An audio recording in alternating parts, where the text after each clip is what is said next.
Well, hello again, and welcome to Tuesdays with Lloyd's, our ongoing virtual conversation with Lloyd's underwriters, as well as their distribution partners in both London and the US.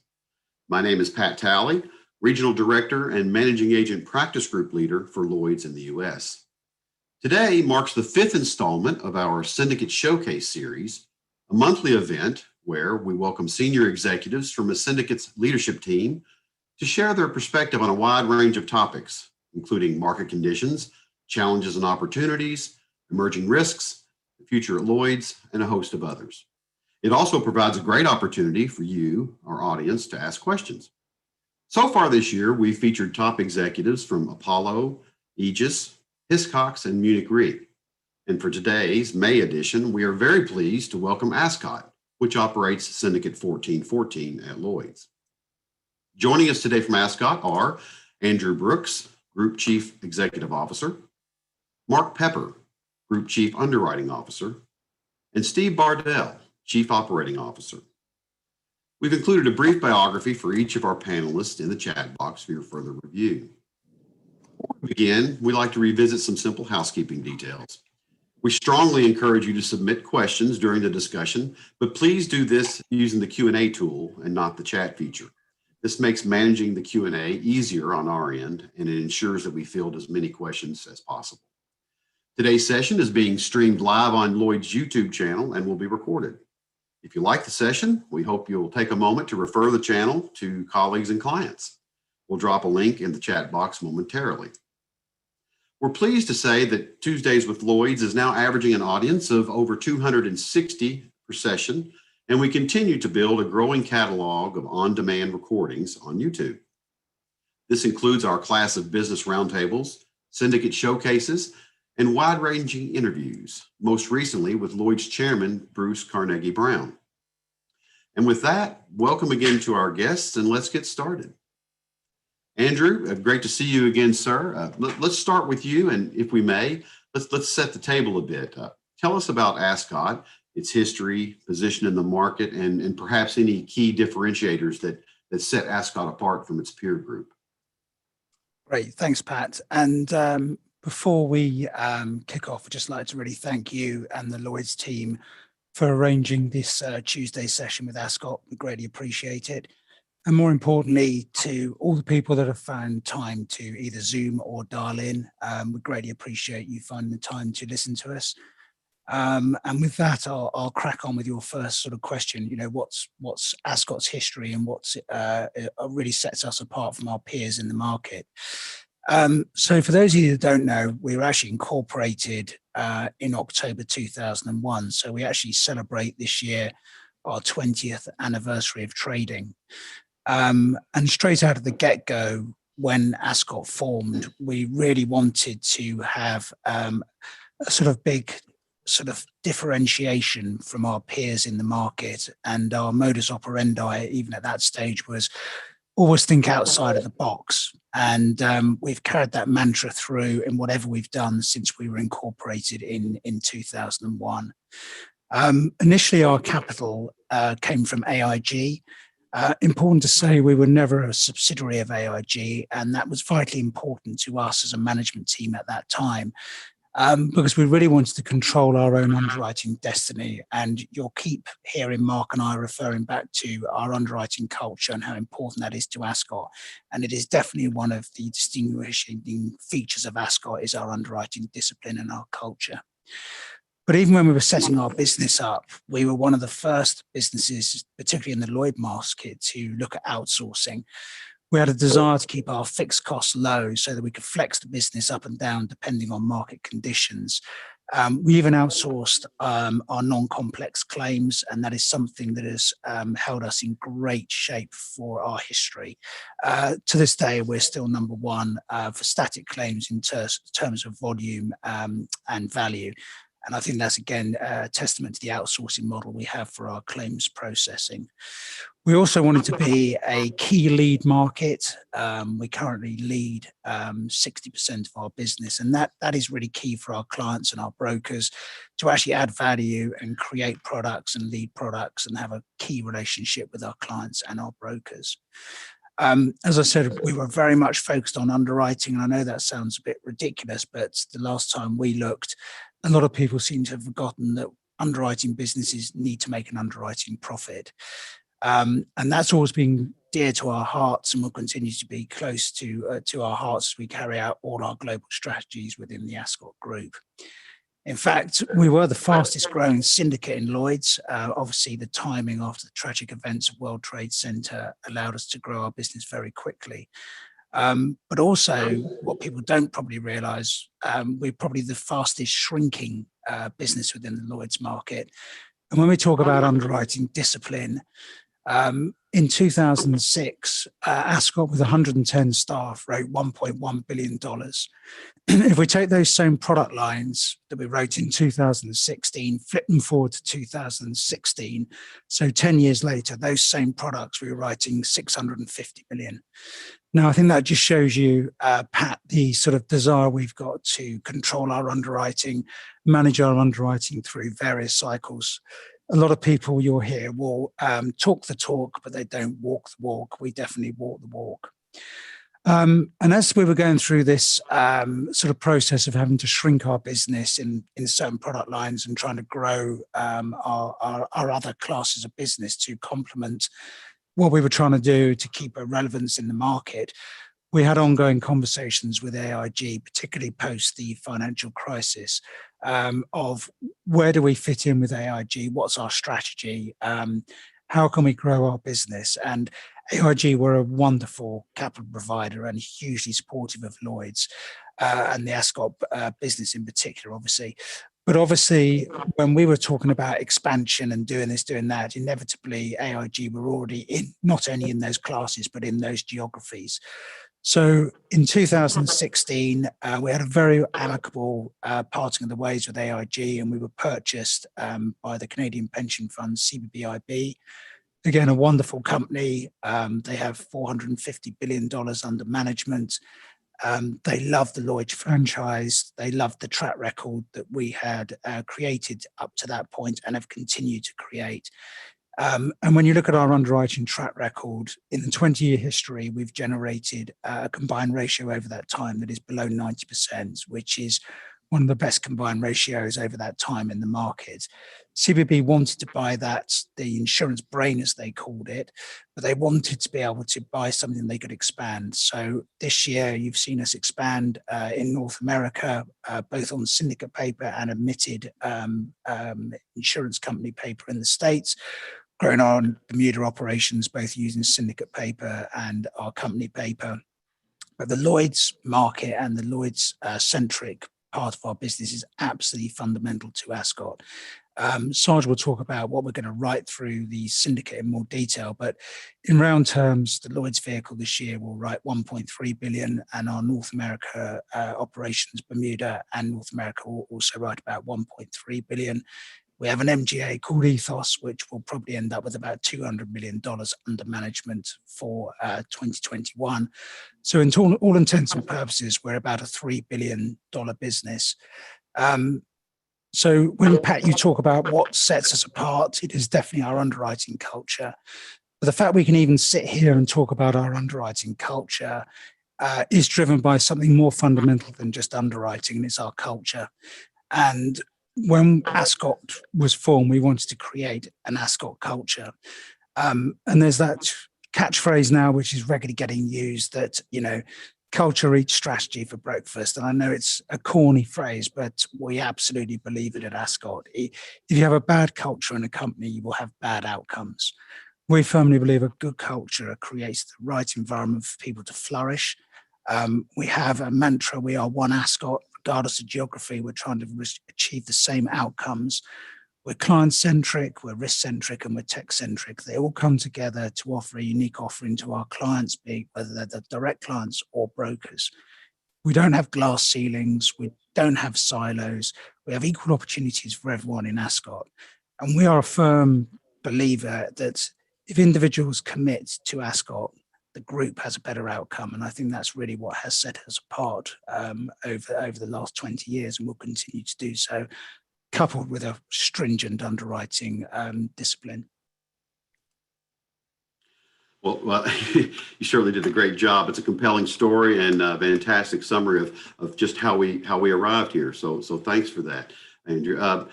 Let's switch a little bit to the environment. I think everyone in the UK, I'm sure, was pleased to finally be able to venture outdoors and socialize, reopening a few weeks ago, and we're seeing similar trends here in the US. And I think we're all glad to see 2020 now in the rearview mirror. Given the unique challenges that last year represented, what do let's get a sense of what you feel your biggest challenges are as we move well into 2021 and beyond. In fact, Mark, maybe I'll just toss this to you right here and see that, from an underwriting perspective, get your thoughts on that. Yeah, thanks, Pat. I think, if I talk through the underwriting challenges and then Steve will talk through the operational challenges, which not only hit the underwriting side, but the whole business. So I think really for 2020, it was a year to really listen to our clients ever more. They had lots and lots of challenges through COVID, and their buying needs changed because of COVID. We had some clients who wanted to protect their impaired balance sheets, so they sought more cover. Where equally we had other customers who were more conscious of budget, so they bought less. That's in general terms. And where we saw some real changes in specific classes, so if you take cargo as a class, with things not being moved around the world quite fluidly as they have done in the past, clients were looking for more storage cover. So we had to step up to the challenge to write some of the bigger stacks of limits that they were placing there. On the energy side, we saw rigs being laid up, jackups being laid up. We needed to work with our clients there in terms of accumulations at various places in the US. And again, that sort of flowed through towards the whole side as well with the cruise ship industry, which is probably, one of the industries that's been hit the most by COVID. We had big, colossal values being stored at port on the cruise ship side, $300 million plus vessels. That created some issues from a hurricane and windstorm perspective as well. So we really had to listen to our clients and the changing needs, and obviously that came through to us from the strong broker force that we trade with.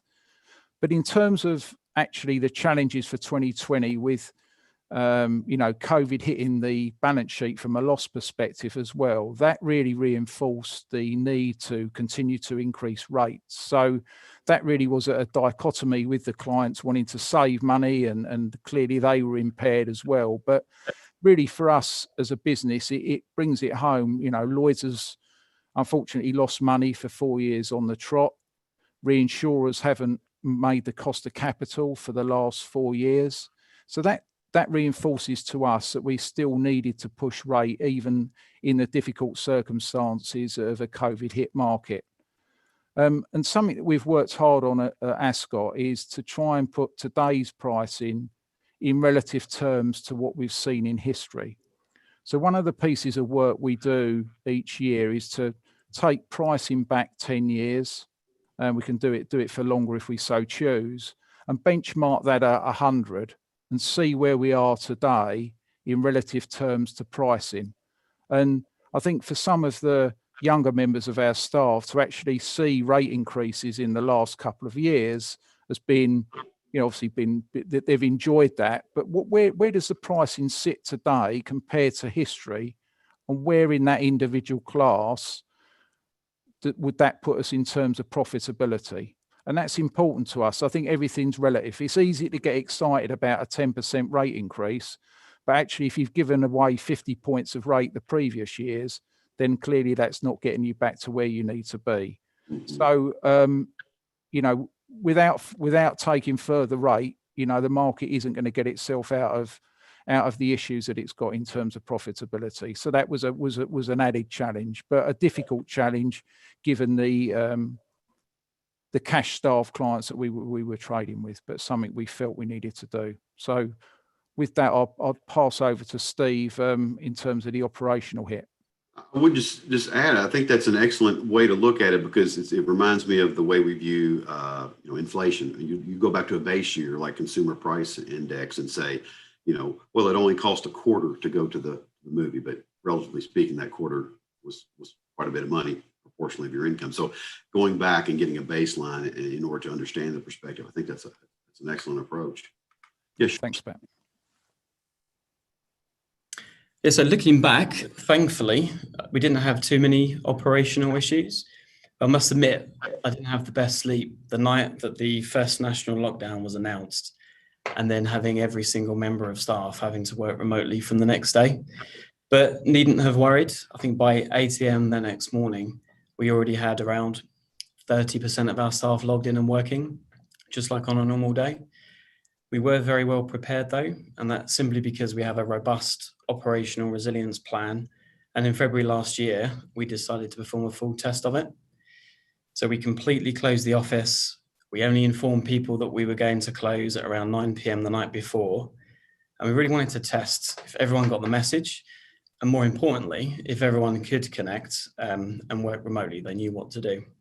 Now, obviously, we did have a few issues with the test, but they all resolved within a couple of days, meaning that when we did go into the lockdown, everyone had what they needed and everyone knew what they needed to do.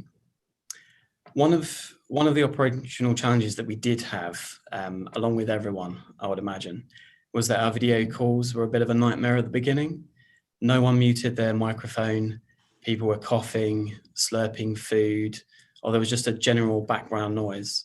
But we quickly adapted, established new rules, new etiquette, and since then, calls have worked really well, apart from the occasional microphone being muted or not being muted, but I'm sure that we're not alone there. Another real operational challenge actually was the onboarding of new starters. So since March last year, we've had 40 new people join the syndicate, and it has been a real challenge to make them feel a part of Ascot and the culture that Brooksy mentioned. And largely, I think, it's because we've not been able to meet in person, and for them to come into the office and to feel a part of Ascot. Training as well, training of new starters has also been a big challenge. I think where you would normally sit next to the person that you need to learn from, training has obviously had to have been done remotely, and it's just not as efficient as, you know, being in the office and doing it face to face, and so it's taken much longer. I think interestingly, final point, when we surveyed everyone in the office late last year and asked who wanted to come back to the office when it was safe to do so, the new starters were largely the first to reply, and they were all very keen to come into the office, which I think speaks volumes. Absolutely, and just to your point, I think we've detected a pretty favorable trend among all of the managing agents we've interviewed that it was always just sort of hypothetical. How would we work if we shut down completely? But it seems to have worked remarkably well. Once they had a chance to get their feet under them and figure out the technical kit, it seems to have gone very well. And I think you would agree with for Ascot's perspective. Also, yeah, the lack of for younger people in this business, the lack of face-to-face can really be a detriment. So that's another common thing we've heard. Well, let's shift a little bit, really to the overall market outlook. I know it's kind of touching on some of these same points. I think depending on who you speak to, there's sort of a mix of bullish and bearish sentiment of, you know, what the near and longer term future looks like. Andrew, do you have any sort of kind of a forward view or outlook of where you think the market is headed in the condition? If I knew everything, Pat, I wouldn't be sitting here because I'd be on a yacht somewhere having shorted or longed the market, whatever it might be. I think picking up on Sarge's point, you know, it's very important the market looks at the compound rate reductions we've given over time. It is very easy to get wowed by a 10% rate rise here or there. I still personally, and Ascot's view is, feel that COVID's got a long way to run. If you think about the initial estimates of COVID when they came out, you were talking 80 to 100 billion. Even the Lloyd's number was 107 billion. And remember, this is insured loss, not economic loss. If you go through everyone's balance sheets at the moment and what's available to the public, you know, you can maybe get to 35 or 40 billion dollars. So even if you get to the mean average of where people thought COVID would end up, it's about 65 to 70 billion. So it feels there's a long way for that loss to potentially go. I think also trying to write casualty business in a market offering no yield which is the case at the moment, means you've just got to keep getting rate rise year on year to cover your inflationary claims increases. And I think people forget that. So for us, just the market dynamics, we just think there is definitely a need for rates to increase. You've also added in climate change and everything else that we're witnessing at the moment. I mean, look at the storms we've just had in the US, unprecedented.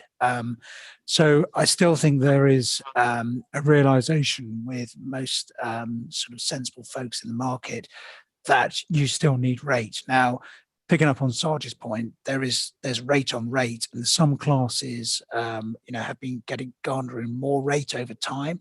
So maybe the percentages don't need to be as profound as other lines, but all in all, to Sarge's point, the market, Lloyd's market in particular, hasn't made any money for the last 4 years. We need to correct that. And yes, there's always been extenuating circumstances like COVID and like this or like that. But remember, these sort of events, particularly from climate, are going to become more prevalent as we move through into the remainder of the 2020s. So we need to be prepared and prepare ourselves to deal with that and make a pure underwriting profit. Excellent. Well put. Well put. This next question we've posed to each of our earlier CEO guests. So here we go. We'll just throw it out there. Andrew, what keeps you up at night as a CEO? My wife's online Amazon shopping is definitely up there. But take away the flippant remark, it would be all about Ascot's reputation in the market. All of us, the senior team at Ascot, have a fiduciary duty to our shareholder to ensure that the Lloyd's reputation and Ascot reputation is not damaged. And I think it's very easy to look at the known bucket that you can deal with. That's earthquakes and hurricanes and things like that. And there's very good models like AIR and RMS. And Ascot's been very thoughtful in developing bespoke models to help us around sort of losses that are kind of quasi-modeled like or unmodeled, like Californian earthquake, Hurricane Harvey. And those things are manageable. Poor pricing in casualty business is manageable. So what really keeps me up at night is the black swan systemic risk. And COVID, as Steve said, was a forewarning for everybody. And with COVID, I find it quite interesting that people go, "Oh, we never saw it happening. We never envisaged it would happen on a global basis," and that's probably true. But there were warning signs. You had Ebola, you've had SARS, and you've had swine flu. And I think there's a lot of thought around systemic risk that it's never going to happen on my watch. And actually, this is a real realization that it can happen on your watch, and you need to address it and deal with it. And to Steve's point, in February, we actually shut the office down to actually go through the process of going, what would happen? And the reason we did that, we were learning from what we did with disaster recoveries post World Trade Center. It's great that everyone went and had disaster recovery scenarios, but when you all implemented them, everyone was going to the same spare office down in Chatham, and there wasn't enough space for people to even get through the door. So I think being prepared is really, really important. And I actually sat a few weeks ago on and chaired the Lloyd Systemic Risk Masterclass on recognizing risk. And it was very thought-provoking about, what could happen to our industry and what would happen to society and the insured and economic loss from the internet going down for a week or a month from, say, a state-sponsored cyber attack, or worrying enough, a space weather storm, and everyone goes, it'll never happen. But actually, these scenarios have happened in the past and could happen again. And I think we need to sort of think about what can happen and what can affect our business, and also link that to what the insurance industry is going to do when you look at black swan events, because everything before was about physical assets and protecting physical assets. And I think COVID has proved that there are so many intangible assets now that need to be insured. And if you take the S&P 500, 90% of the value in the S&P 500 is from intangible assets. And that comes to something like $21 trillion. So how are Ascot and how are the insurance industry going to actually adapt from going tangible assets to intangible assets? And my real concern is, that the market doesn't move to close that sort of delta between, an economic loss and an insured loss. It's huge at the moment and it's going to get bigger. So the emphasis is on all of us to drive this change and be innovative. And I think Lloyd's actually did a really good piece on this. They did a paper last couple of years ago, which was called Protecting Intangible Assets, Preparing for a New Reality. And I would recommend people go on the website and read it. It's actually very thought-provoking. And my final thought on it is I sat on a fireside chat with Scott Kirby a few weeks ago. For those who don't know, he's the CEO of United Airlines. And he made a couple of comments which were really, wow, that's interesting. He said to his staff, you keep coming to me going, what's the worst case scenario? I will tell you the worst case scenario has never happened. It's always something that will happen, which will become your new worst case scenario. For them, it was World Trade Center and it was the ash cloud. And he said, go away, that's happened. It'll be something we haven't thought of. And they actually designed something, it wasn't COVID, but it was something that actually had a prolonged effect on the airline being shut down for a long period. So they were better prepared than most. So yes, we are kept awake at night, Pat, undoubtedly, but we have to think it can happen on our watch and we need to prepare and address for it. Great. It's it's thought-provoking, but it's also makes me think of, this is a little bit of what we call our doom and gloom segment. So let's focus on the way forward a bit and talk from an underwriting perspective. Mark, can you share with us any of the plans Ascot has on the underwriting side for 2021 and beyond? Yeah, sure. Thanks, Pat. Andrew's talked about the lows in terms of premium in the softer cycle. As the market's been improving, we've obviously stepped that premium income up. So in 2020, we wrote about $1.1 billion in terms of premium within the syndicate, and we look to grow that to $1.35 billion, $1.4 billion in 2021. So that's a good increase in trading. So where are we looking to do that? I think Steve talked about the amount of people that we'd onboarded during the COVID working from home period. And I'm proud to say we've onboarded 2 new underwriting teams in that period. One was a professional indemnity team that joined us from Neon, and we've just this year onboarded an international casualty binder team as well. So difficult to onboard teams, but we've done it successfully, and we've begun to write a volume of premium in those areas. So they're 2 new areas for the syndicate. But where we really writing lots more business, one area that Ascot's extremely proud of is its marine heritage. We've been in marine business since the outset of the syndicate in 2001. So we've got a strong presence, a very strong leadership presence in cargo, hull, marine liability, species we'd put in that marine bracket as well. So we're looking to do more business in those areas as the market improves. And other areas where we've really shrunk the income in the last 5 and to 10 years is in the property area in the US. So we shrunk our property binder book in the US in the soft cycle. Commissions were egregiously high. We've seen those begin to come down, as well as underlying rates go up. So we're writing more US binder business. I know some other syndicates have pulled back a bit from that area, but we see that as a optically a good place to be doing more business at the moment. And we've also been trading more in the property direct and facultative open market space, mainly Fortune 1000 kind of style business in that shared and layered business. We've been writing more of that business as the market's hardened.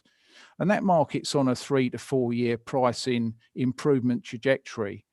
But certainly if we look back at that pricing tool I talked to earlier, we still just don't feel that the pricing in that area is enough. And picking up on Andrew's point about climate change, and you see the frequency of losses that we picked up in 2020, going down to the Greek alphabet in terms of named hurricanes.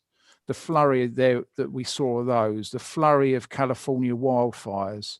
We saw a derecho, which is an insured loss of $7 to $8 billion. So there's frequency there. Is it climate change? I think that the learned people feel it is.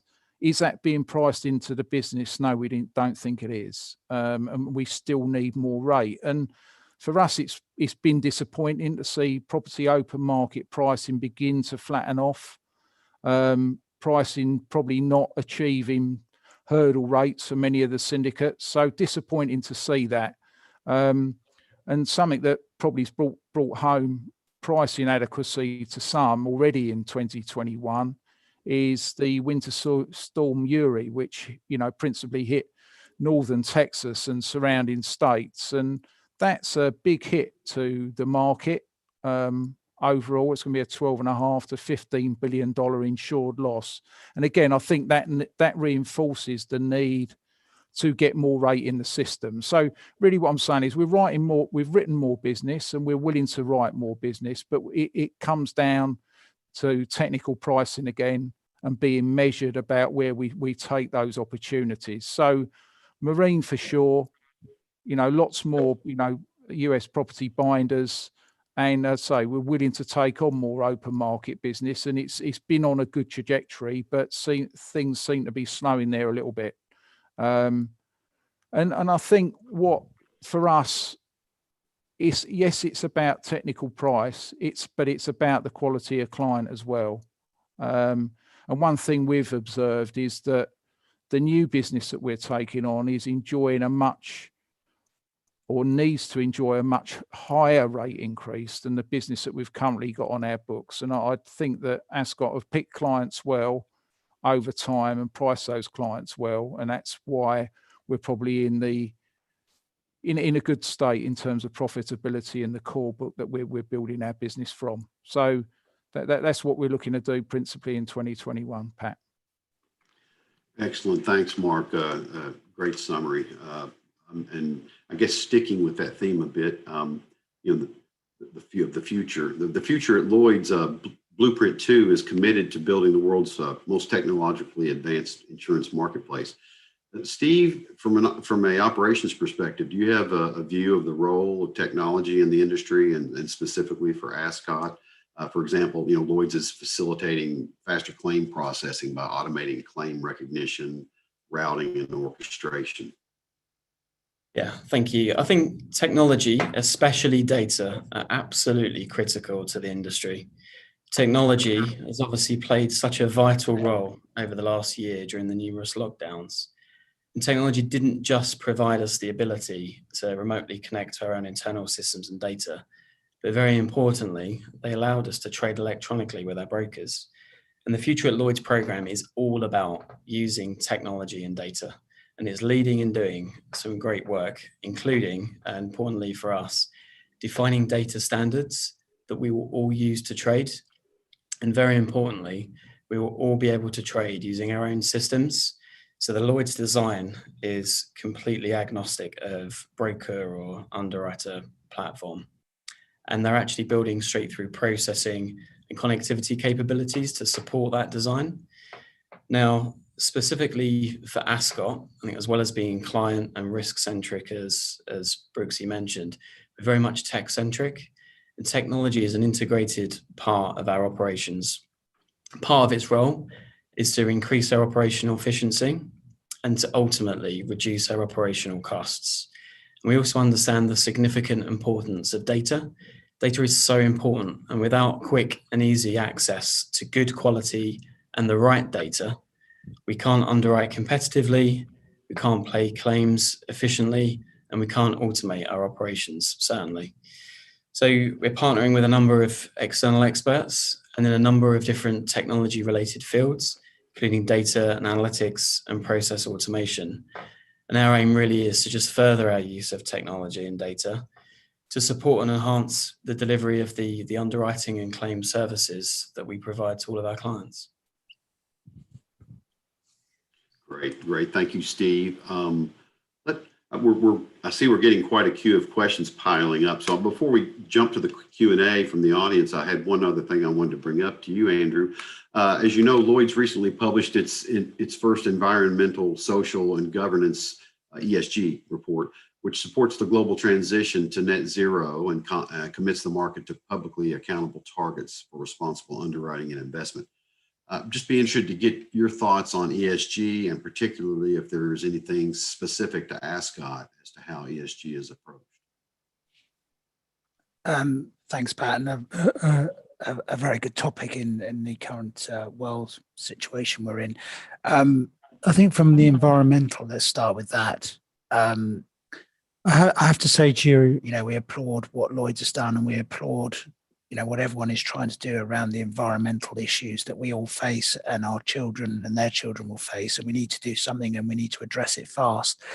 I think from an Ascot perspective, we are very mindful, though, that certain clients that we've had for a long period of time, particularly oil and gas clients, have assets that still need to be insured. And what we're very conscious of is working with them as a client and with our brokers to actually get on the journey with them and help them on their journey to convert their businesses to a more climate friendly outcome.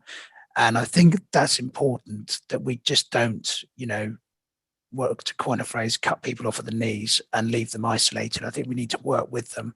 And that's very much our prerogative. We want to work with our customers, the brokers and the clients, to actually get on the journey and see them change over time and actually help them change. So we think that's really, really important. Obviously, the thing that we can impact more from an Ascot perspective is the social side.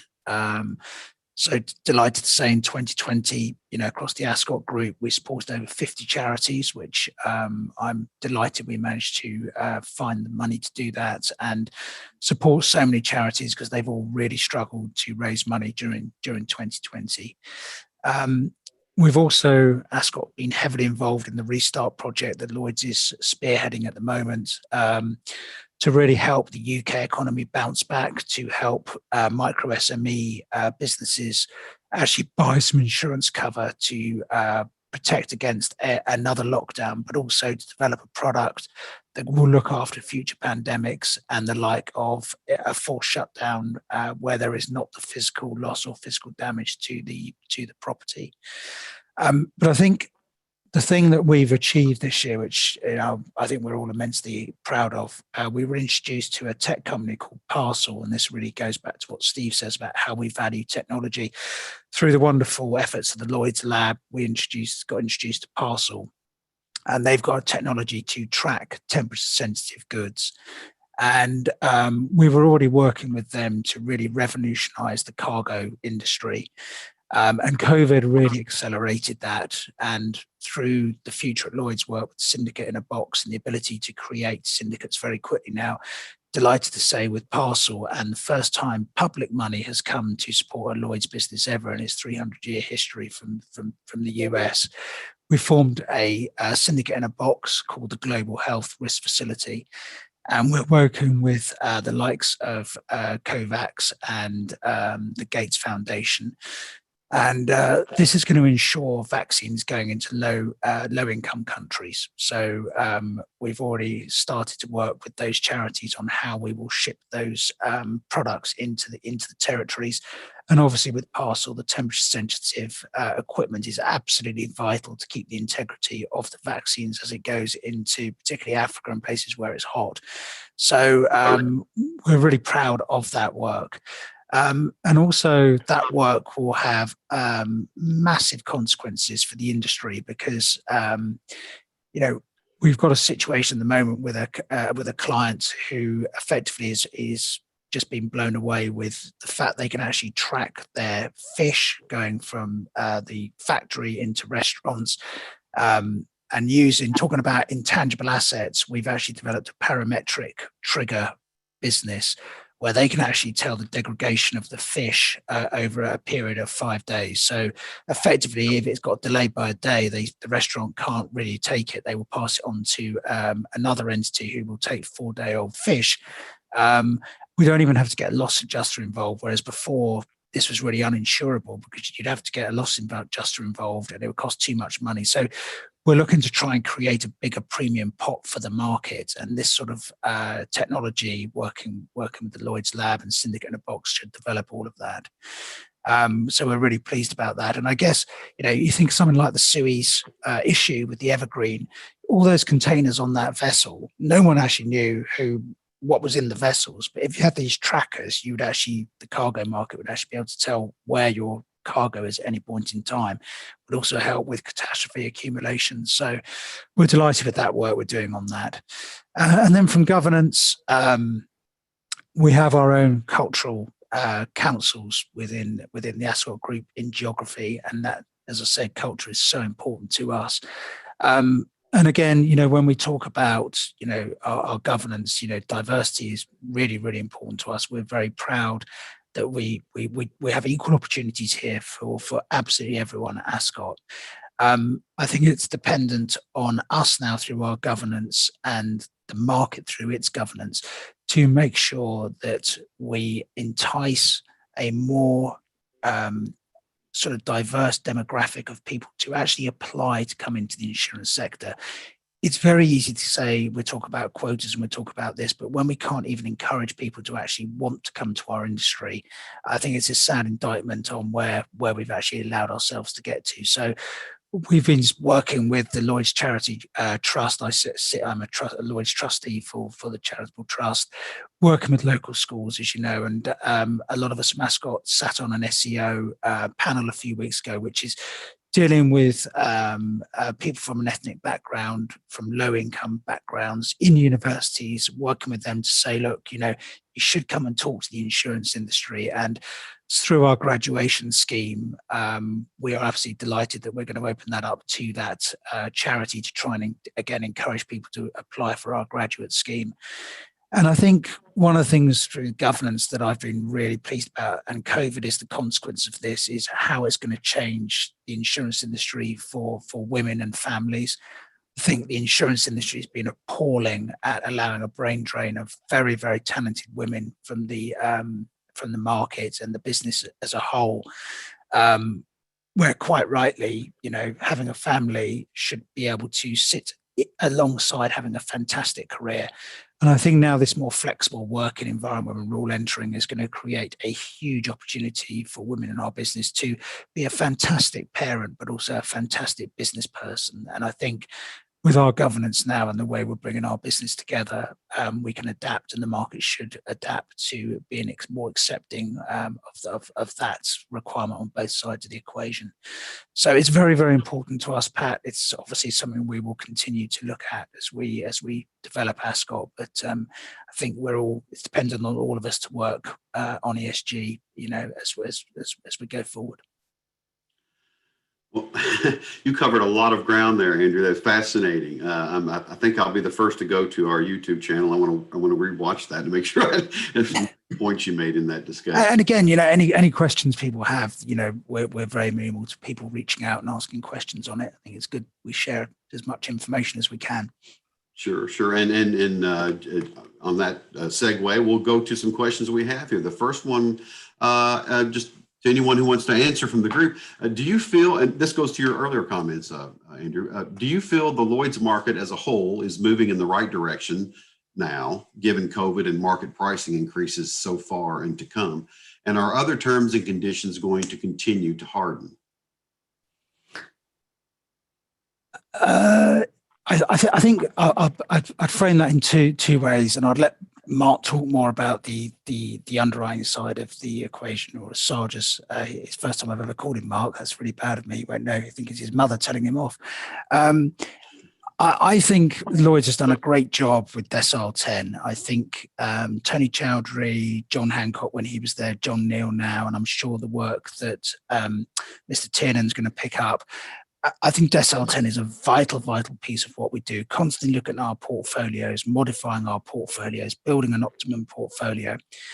But I think we can only get the loss ratios and the attritional loss ratios down to a certain level. I think trying to go beyond that point, you're always going to have classes that will have attrition. It's inevitable.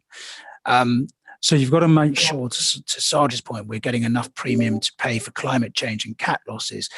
But the thing that I think Lloyd's must absolutely focus on is acquisition costs. And I don't mean, this egregious conversation with brokers going, you need to just cut your commissions.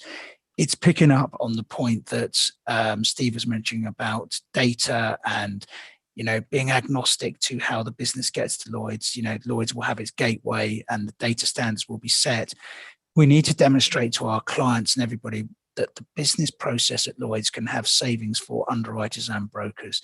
And if we can get that acquisition cost, which is over 30%, down to a more acceptable level, call it just below 30, for example, if we can shave 6 or 7 points off our combined ratio, that doesn't mean that, we're out of the woods. We will be on an equal footing with our peers, but I think it would give us a far more sustainable business model over time.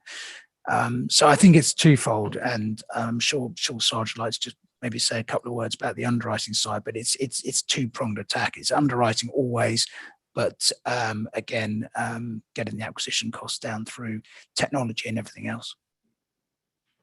Yeah, just to follow on from that, look, definitely, I think Lloyd's have done a fantastic job with Decile 10.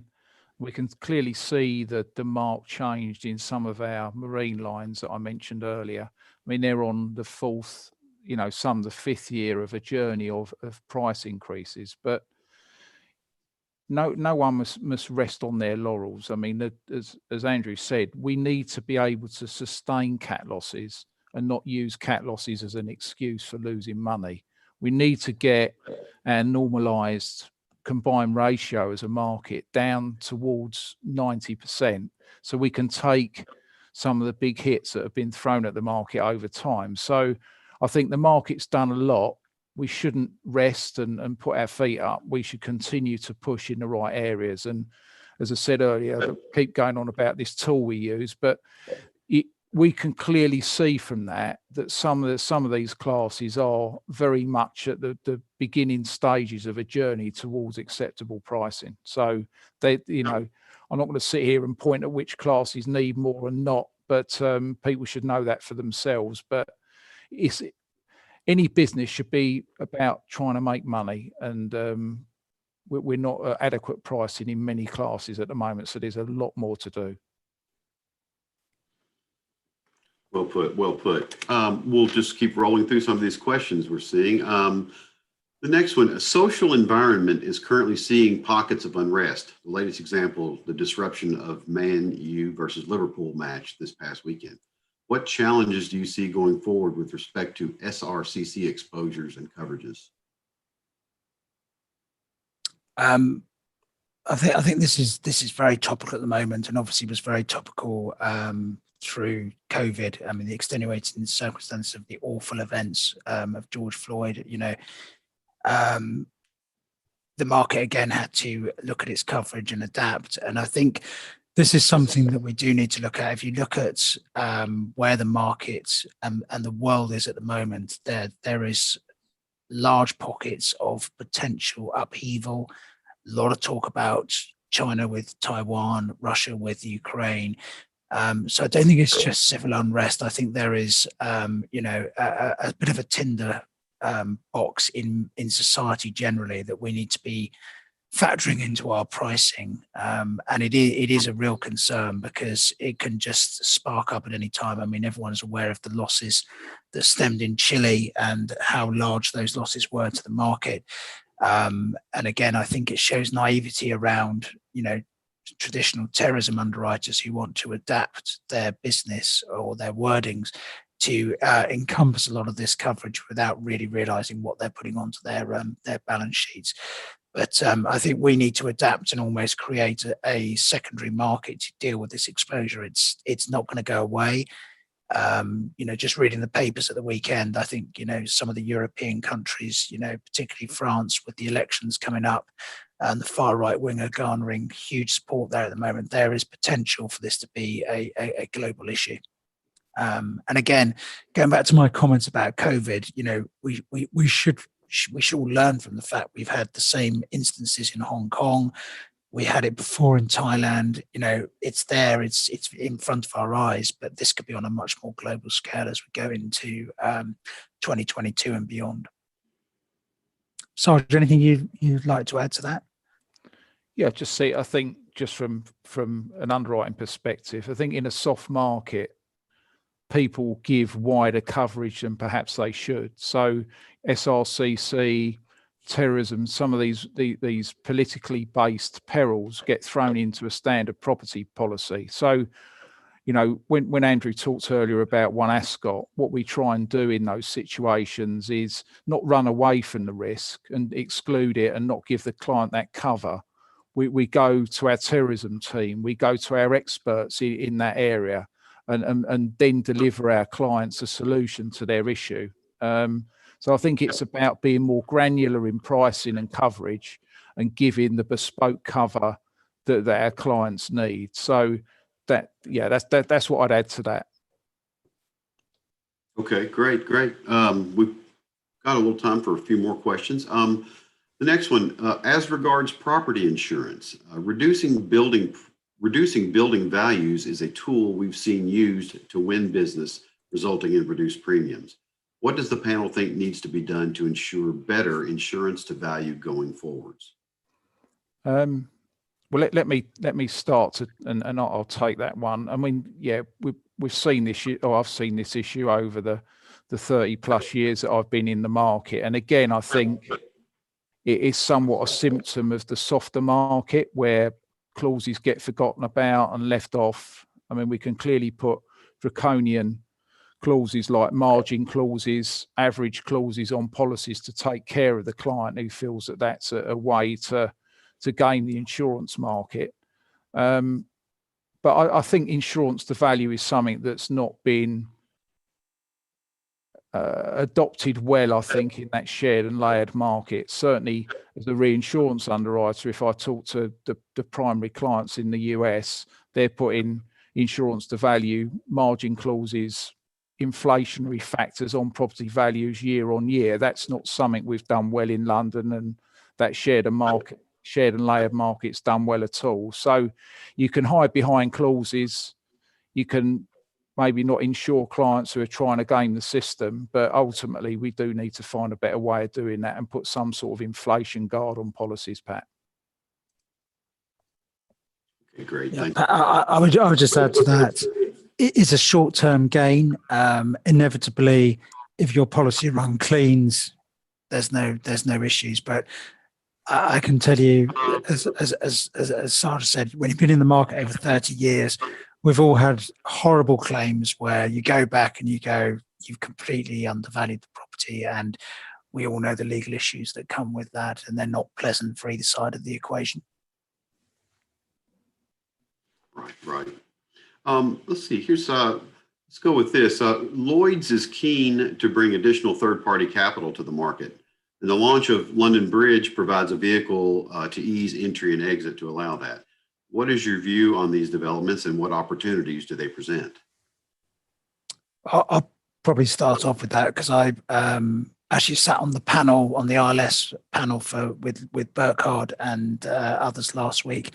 So we think London Bridge is a hugely it's not challenging. I think it's just a huge opportunity for the market to be able to, London Bridge is going to be a transformer to allow ILS capital to come in and share in the reinsurance and insurance business placed at Lloyd's. I think where we have sort of let ourselves down previously is not using the benefits of the Lloyd's market for our customers and other forms of capital, because the reinsurance to close mechanism is a tried, tested and equitable way to have a very, very formulated exit from an investment.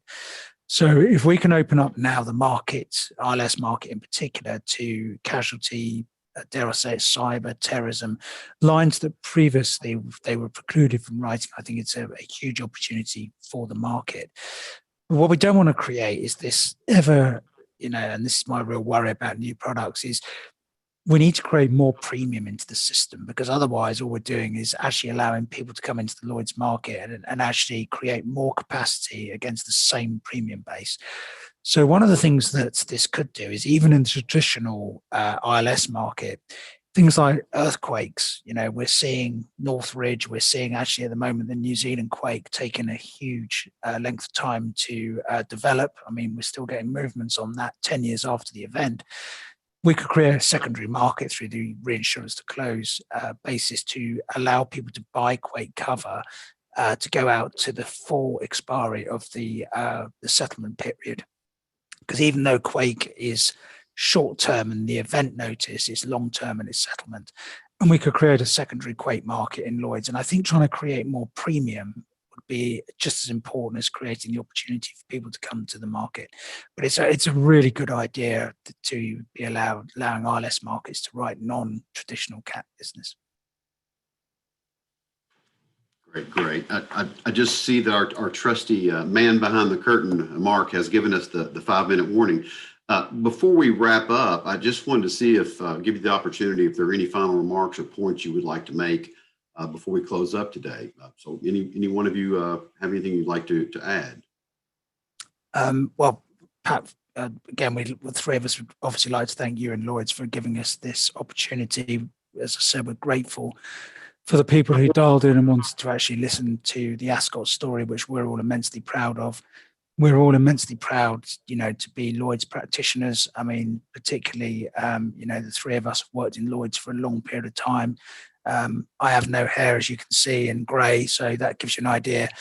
But I think we're proud of what Lloyd stands for. We're very proud of what Ascot stands for. And the takeaway from this is, we want to work with customers, we want to work with brokers. So if there's anything that's been thought-provoking from this call, please, get in contact with us. But we're here to try and develop opportunities for the Lloyd's, Ascot, and the London market, and also for the Ascot group across North America and Bermuda. So we're here to work with our customers and our brokers. Great to hear. So I tell you, Andrew, Mark, Steve, let me just say once again, and most sincere thank you for sharing your valuable time with us today. It is certainly most appreciated. And with that, we'll just say that, that brings us to the end of our Syndicate Showcase for May. We hope the audience found it both interesting and informative. You don't want to miss our next session 1 week from today, when we'll have an in-depth interview and conversation with Lloyd's CEO, John Neal. If you haven't already RSVP'd, don't forget to register for that, as I know it will promise to be a lively and informative discussion. Then on Tuesday, the 18th, we'll wrap up the month of May with our U.S. Energy Roundtable. When the session ends, you will receive in your browser a brief 3-question survey. Please do take a moment to fill these out. And we appreciate your being as candid as possible in your remarks. We view this series as being in a continuous improvement mode, and the best way to provide compelling content is for you to steer it that way. So you can also drop us a note anytime at usevents@lloyds.com. So if nothing else, as the tagline goes, let's keep staying connected. And until next week, take care and have a great rest of your day. Thanks, Pat.